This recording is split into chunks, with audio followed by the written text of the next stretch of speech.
He was wearing my watch. That was the first thing I noticed. Not the champagne. Not the string quartet. Not even the awkward way my ex-wife pretended not to see me standing there, holding a six-pack like an idiot. It was the watch. The black titanium Hamilton I saved up 6 months for. The one she said looked too serious. It was on his wrist, shining under fairy lights, ticking in rhythm with my rising blood pressure. Let me rewind. Not too far, just a little. This wasn't supposed to be a wedding. Lorna told everyone it was a healing ceremony, a rebirthing of the self. She sent the invites through a shared Google Drive folder named Sacred Realignment. No last names. No RSVP. I came because she invited me. I know how that sounds. She literally asked me to witness her next chapter. Said it would give me closure. Closure. Turns out, closure meant sitting in a circle of barefoot strangers while she recited a poem about escaping shadows, and then kissed a man named Clay in front of a roaring applause. And then someone passed them rings. Rings. At first, I thought it was symbolic. Spiritual. Just another one of her performative boho rituals like the letting go bonfire, where she burned my hoodie and our mortgage papers. But then they kissed again, and someone played harp music from a Bluetooth speaker. And she said, "I present to you, my husband." Husband. Everyone cheered.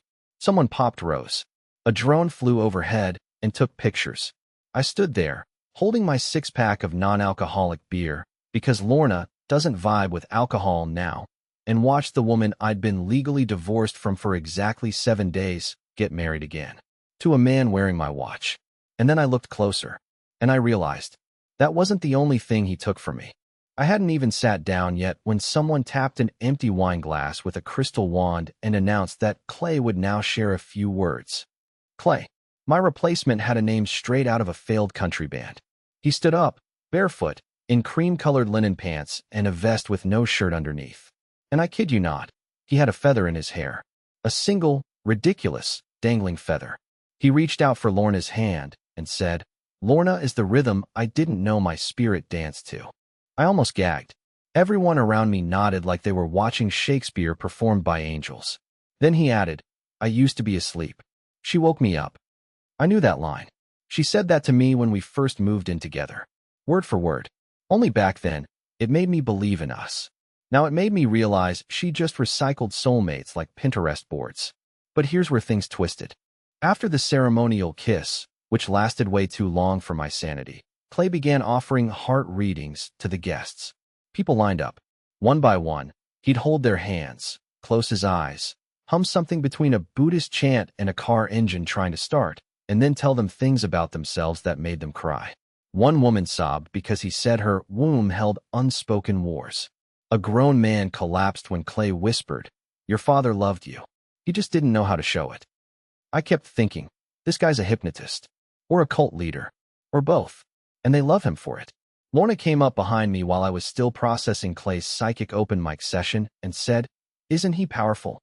Her voice sounded exactly like it did the day she told me we should pause our marriage to reconnect with our separate truths.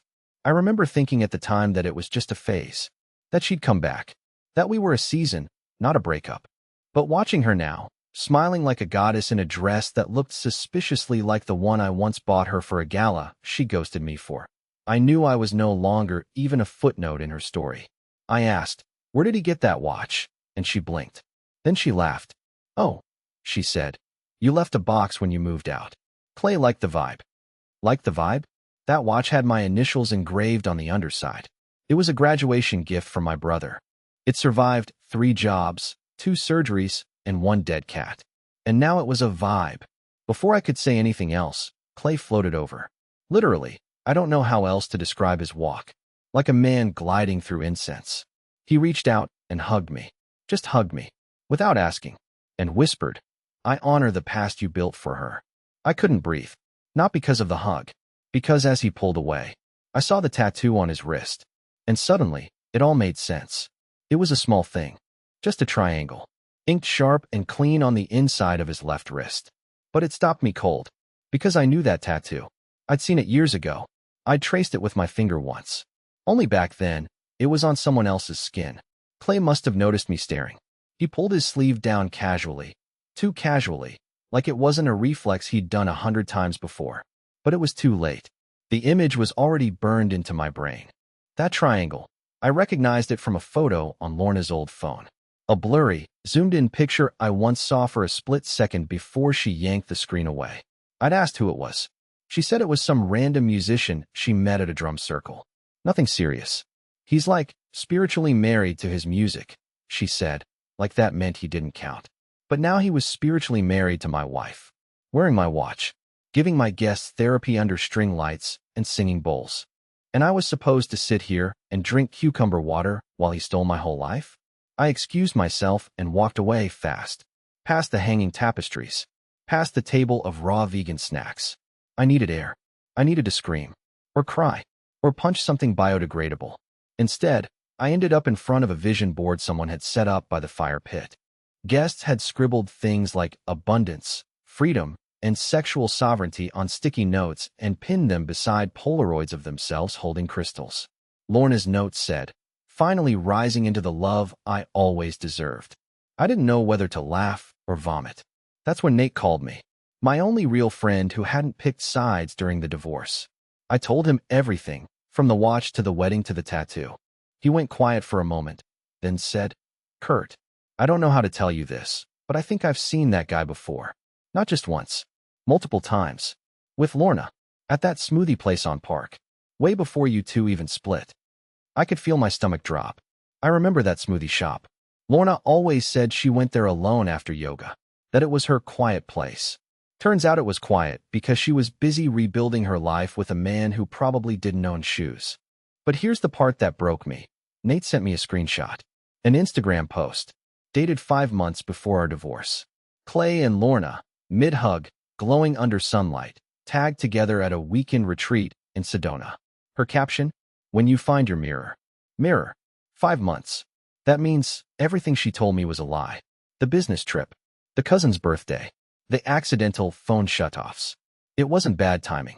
It wasn't a spiritual disconnect. She was cheating. Full on, mask off, bra off cheating.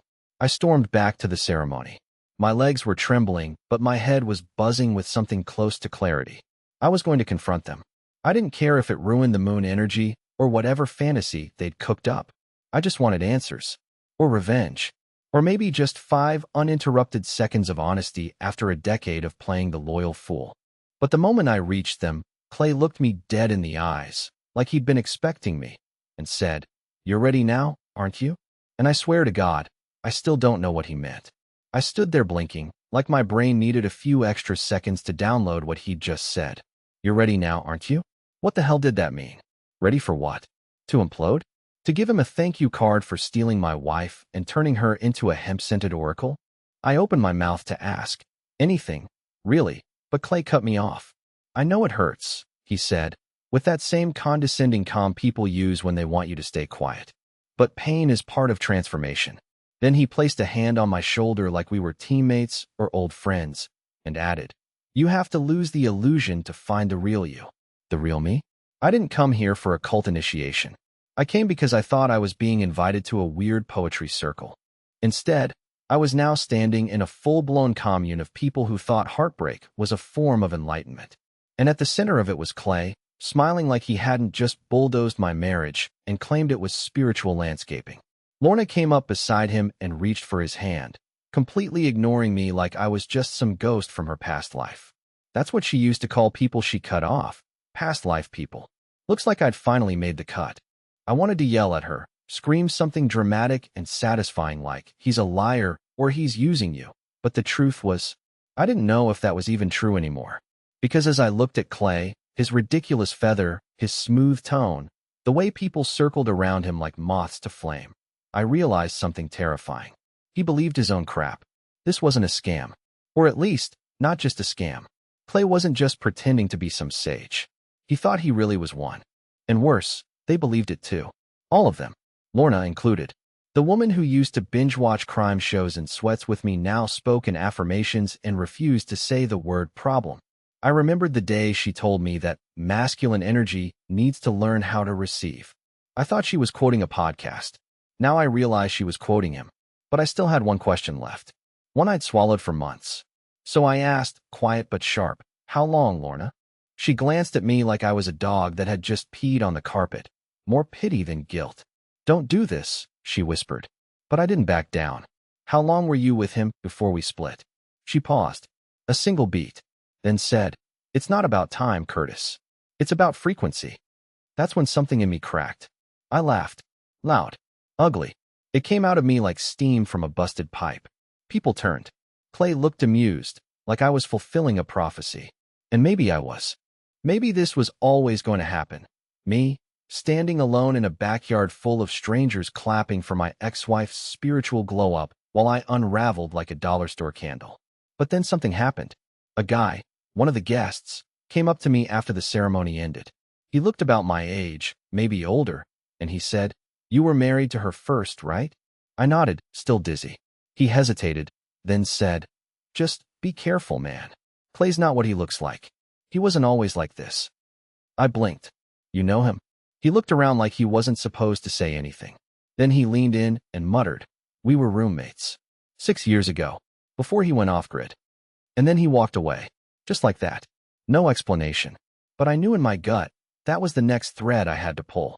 The phrase stuck with me all night. Before he went off-grid. What did that even mean? Clay didn't seem like the off-grid type.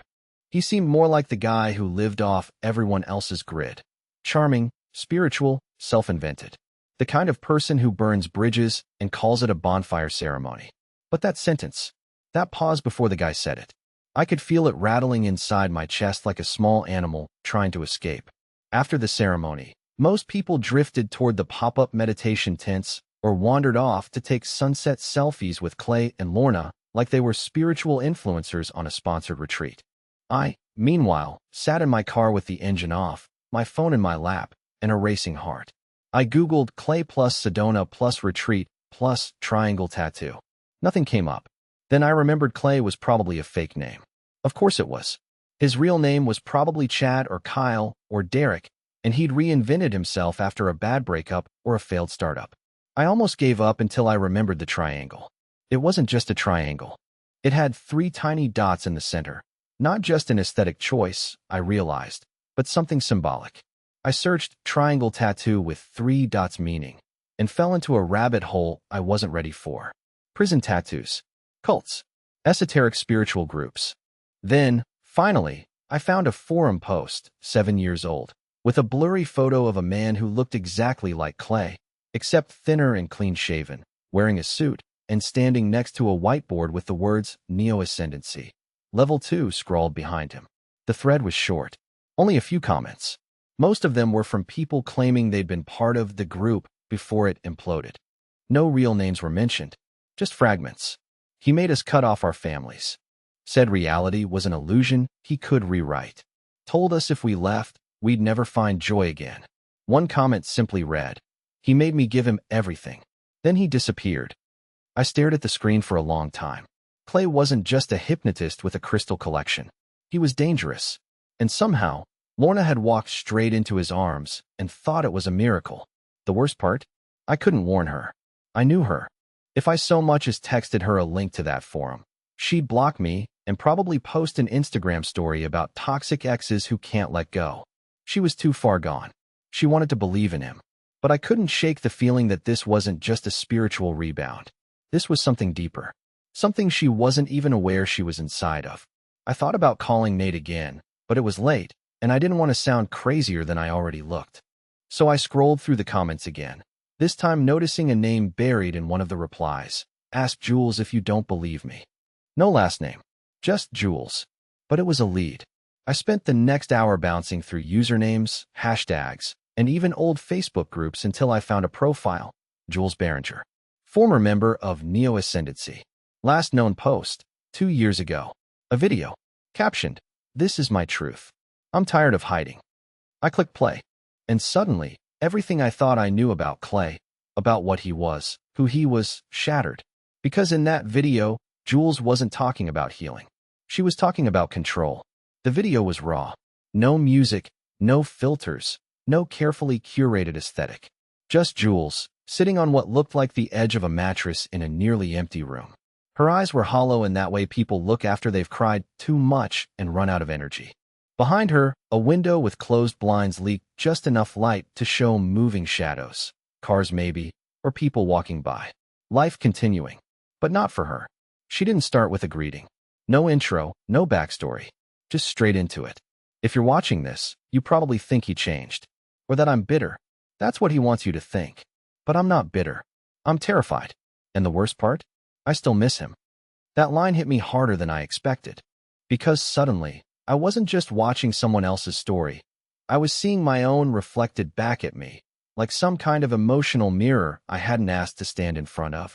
Jules went on to describe a man who started as a charismatic, spiritual coach. He taught meditation, hosted energy retreats, claimed to unlock past life trauma through breath work. Sounded harmless. Transformational, even. But she said it started to change fast. First, he convinced her to cut contact with her parents, telling her they held ancestral blocks that were poisoning her growth. Then, he pressured her to sell her belongings, claiming attachments are the enemy of awakening. And then it got worse. He told me, Jules said, voice trembling, that the only way to truly ascend was through energetic surrender, which meant letting go of identity, letting go of boundaries, letting go of self. It sounded beautiful, like poetry, until I realized it meant letting go of me. That's when her voice cracked. She talked about the nights he'd keep her awake with mantras, demanding she repeat them until she reached vibrational harmony. How he used food restriction as detox. How he convinced her that jealousy, fear, and doubt were low-frequency reactions and not actual warnings from her gut. And how, when she started questioning him, he told her she was backsliding and sabotaging his mission. Eventually, she said, eyes now staring dead into the camera, he told me he was a soul fractal of a higher being, that he was sent here to lead chosen women into the new frequency of Earth. He said I was chosen, and I believed him, until I caught him saying the exact same thing to 3 other women. I felt a cold wave rise up my spine. It wasn't just the content of her words, it was the tone. She wasn't angry. She wasn't dramatic. She was broken, quietly. The kind of broken that doesn't yell. The kind that hides under phrases like, I'm fine, and smiles that never reach the eyes. The final line of the video punched me in the chest. If you know someone who's with him now, help her, please, before she disappears too. I sat in the dark with my phone frozen in my hand, the screen dimming every few seconds before I'd tap it awake again. I rewatched that line 3 times. Each time it felt heavier. Lorna. It wasn't just that she'd moved on too fast. It wasn't that she fell for some spiritual snake oil salesman. She was with someone who erased people. I suddenly remembered a conversation we had just before the divorce. She said something about how women like her vanish in plain sight all the time, and I thought she meant feeling invisible in a marriage. I didn't know she meant something literal. The worst part? I'd spent the last few months making her out to be the villain, the heartless free spirit who traded me in for a barefoot cult leader. But now I saw it. She wasn't glowing. She was disappearing. And if I did nothing, I'd lose her for good. Not just to another man, but to a version of herself that may never come back. But how the hell do you save someone who chose to walk into the fire? That night, I made a choice I thought I'd never make again. I was going to see her. Alone. No invite. No sage burning. Just me and the truth. It took me 3 days to find the place. Lorna didn't post geotags anymore. Her social media had shifted from chaotic selfies and angry tweets to polished carousels of dream catchers and quotes about surrendering to the universe. Every post looked like it had been run through the same warm-toned filter and signed off by Clay's invisible approval. Still, I knew her patterns, knew how she thought. She always talked about needing elevation when she felt trapped, so I started with hilltop retreats outside the city, Airbnb listings, Instagram yoga hubs, private wellness collectives. Eventually, I found a match. A blurry background in one of her photos showed a specific stained glass mandala window. I reverse image searched it and found the property. A private sacred arts lodge, owned by a foundation with no board of directors and a website that didn't load past the homepage. I didn't tell Nate. I didn't call Jules. I just got in the car and drove. The driveway was steep, a single winding path that coiled upward through tall pine trees and fog. I remember thinking it felt like the opening scene of a horror film. Like something in my gut was whispering, turn around. You're not welcome here. But I didn't. I kept going. Maybe it was ego. Maybe it was love. Or maybe I just needed to see her one more time. Unfiltered. Unposed. Undevoured.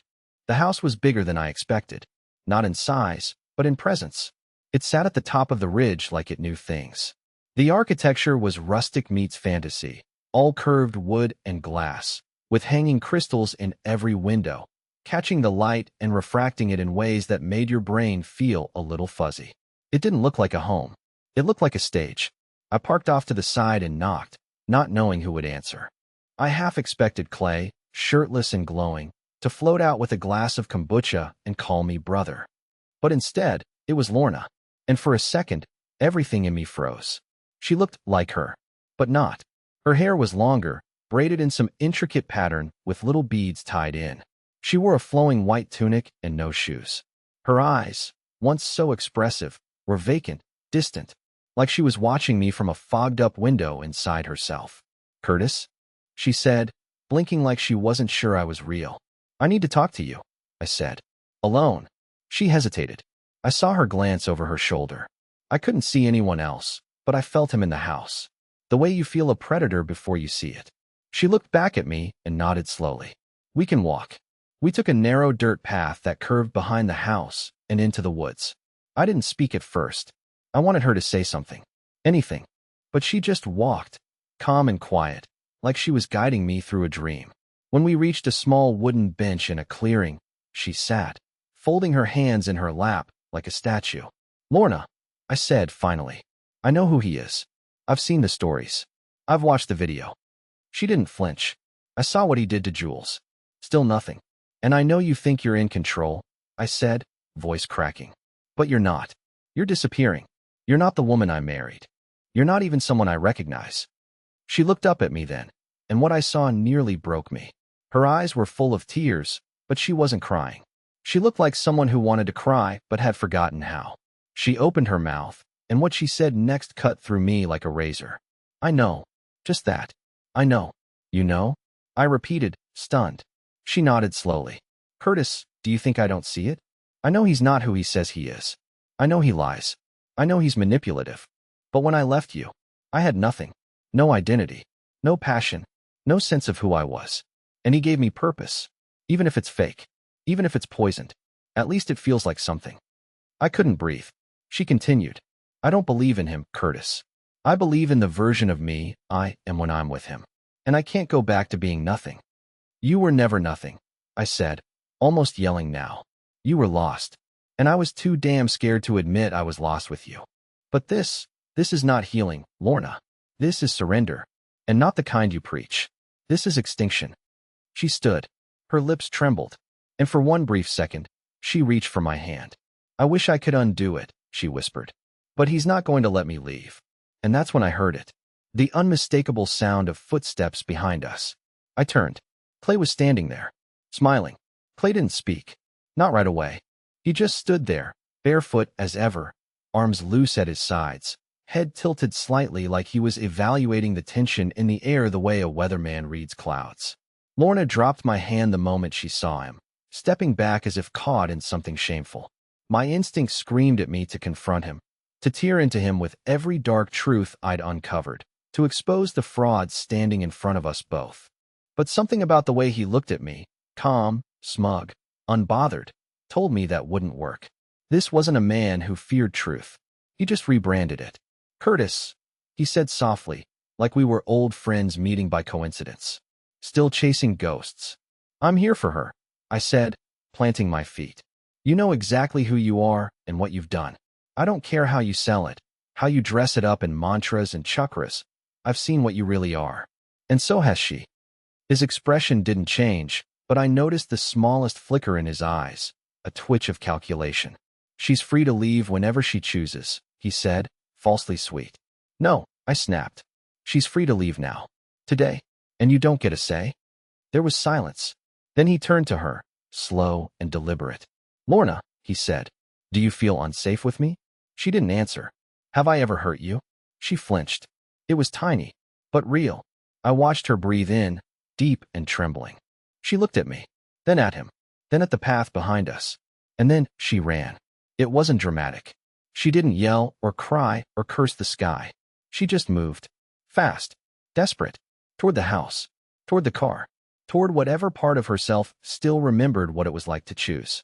Clay moved too, but I stepped in front of him. "You're not going after her," I said. He didn't try. That's the part one didn't expect. He just stood there, watching her vanish into the trees, and whispered something I couldn't quite make out. Something like, "She'll come back." But she didn't. She was already in the car by the time I caught up. Engine on. Window halfway down. Her hands were shaking, knuckles white on the wheel. I got in without asking. We didn't speak on the way down the mountain. Not for a long time. She didn't cry. Neither did I. We just sat in the soft hum of the tires on the road, like we were waking up from a dream that had gone on too long. Eventually, as the city lights started to peek through the trees, she said, "I don't know who I am anymore." I looked at her. "Then let's figure it out. From scratch. No gurus. No mirrors. Just you." She nodded. Once. Quiet. But I saw something behind her eyes. Something that hadn't been there in a long, long time. Not peace. Not clarity. Just herself. A beginning. It's been 6 months now. We're not back together. And maybe we never will be. But she's healing.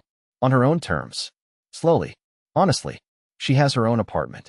She bought a dog. She started painting again. And me? I'm okay. Better than okay. I'm no longer a man who waits in driveways with six-packs and broken pride. I'm no longer haunted by a woman who once called me her starter husband. I was the one who helped her start again. And honestly, that's more than enough.